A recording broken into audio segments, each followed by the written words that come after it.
நம்ம காதலிக்கிறவங்கள விட நம்மளை காதலிக்கிறவங்க எவ்வளோ காதலிக்கிறாங்க அப்படின்றது தாங்க முக்கியம். நீங்கள் எவ்வளோ தான் ஓடி ஓடி போய் நீங்கள் ஒருத்தவங்கள லவ் பண்ணால் கூட அதை அவங்க அக்செப்ட் பண்ணிக்கிட்டா கூட அவங்களுக்கு உண்மையான காதல் அவங்களுடைய இருதயத்தில் இருக்குதா அப்படின்னு சொல்லி எப்படிங்க தெரிஞ்சுக்கிறது? சில பேர் நம்ம லவ் பண்ணிட்டோமே அப்படின்றதுக்காக என்ன பண்ணுவான்னா, சரி நான் பண்ணுறேன் அப்படின்னு சொல்லிட்டு ஏனோ தானோ சொல்லிட்டு லவ் பண்ண ஆரம்பிச்சிருவான். அதில் ஒரு உண்மையான ஒரு பாசமே இருக்காது, உண்மையான ஒரு லவ்வே இருக்காது. ஆனால் அதுக்கு ஏமாந்து போகிறவங்க எவ்வளோ பேர் இருக்காங்க. நம்ம வந்து தொந்தரவுப்படுத்தி சில பேரை லவ் பண்ண வைப்போம். நான் எனக்கு உன்னை பிடிச்சிருக்குது, நீ என்னை லவ் பண்ணி தான் ஆகணும் அப்படின்னு சொல்லிட்டு அவங்கள அப்படியே போட்டு டார்ச்சர் பண்ணி அதுக்கப்புறம் லவ் பண்ண வைப்போம். அந்த லவ் உண்மையிலேயே அது நிலையானதாக இருக்கும்னு நினைக்கிறீங்களா? கண்டிப்பாக நிலையானதாகவே இருக்காது. நம்மளை சில பேர் வந்து தேடி தேடி தேடி வந்து லவ் பண்ணுவாங்க. அந்த சமயம் நம்ம அவங்கள உண்மையிலே அக்செப்ட் பண்ணிக்கிறோமா அப்படின்றது அங்கே ஒரு கொஸ்டினாகவே இருக்குது.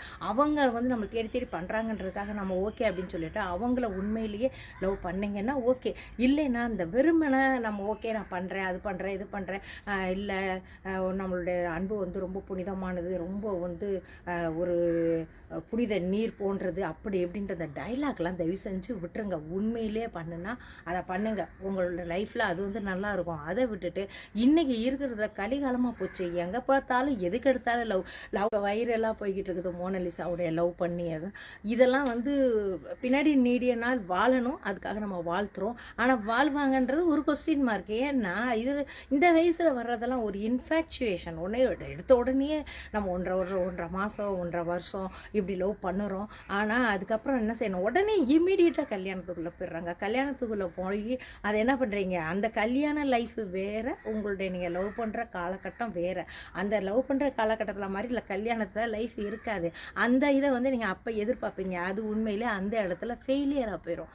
அதனால் அந்த மாதிரி ஒரு பெரிய லவ்வை நீங்கள் உருவாக்கிக்கிட்டு நீங்கள் ட்ரெண்ட் ஆகுன்றதுக்காக எதையாவது ஒன்று செஞ்சுட்டு உங்களோட லைஃப்பை நீங்கள் ட்ரெண்டிங்காக மாற்றிட்டு அதுக்கப்புறம் அதை ஃபெயிலியராக மாற்றிடாதீங்க. ஏன்னா லைஃப்ன்றது ஒரு பெரிய ஒரு நம்மளுடைய வாழ்க்கையினுடைய ஒரு அச்சீவ்மெண்ட். அதை வந்து என்ன செய்யணும்? நம்மளால் முடியும் அப்படின்னா இப்போயே நீங்கள் உங்களுக்கு வந்து வேறு யார் எவ்வளோ அட்வைஸ் பண்ணாலும் யாருமே கேட்கவே மாட்டீங்க. நீங்கள் தான் உங்களை என்ன செஞ்சுக்கிறணும்? தராசு மாதிரி நிறுத்து பார்த்துக்கிறோம். இது ஓகே, நான் என்னால் கொண்டு போக முடியும். ஏன்னா எந்த அளவுக்கு மன தைரியம் இருக்குதுன்னா, எவ்வளோ பேர் எனக்கு தெரிஞ்சவங்களாம் இருக்கிறாங்க. போலீஸ் ஸ்டேஷன் போய் அங்கே எங்கே ஜாதி விட்டு ஜாதி அந்த இது பண்ணி, நான் ரிலீஜன் விட்டு ரிலீஜன் நான் பண்ணி அப்படி இப்படி பண்ணேன். நல்லா வாழ்கிறவங்களும் சில பேர் இருக்கிறாங்க, ஃபெயிலியர் ஆனவங்க நிறைய பேர் இருக்கிறாங்க. அதுக்காக தான் சொல்ல வரேன். ஏன்னா ஃபெயிலியர் ஆனீங்கன்னா அதை வாழ்க்கையில் உண்மையிலேயே தாங்க முடியாது. அது உங்களே 2 குழந்தைங்க பிறந்திருக்கும். அந்த குழந்தைங்களுடைய லைஃப் உண்மையிலேயே அவங்களுக்கு ரொம்ப தர்ம சங்கடமான ஒரு சூழ்நிலை நீங்கள் கொடுத்துருவீங்க.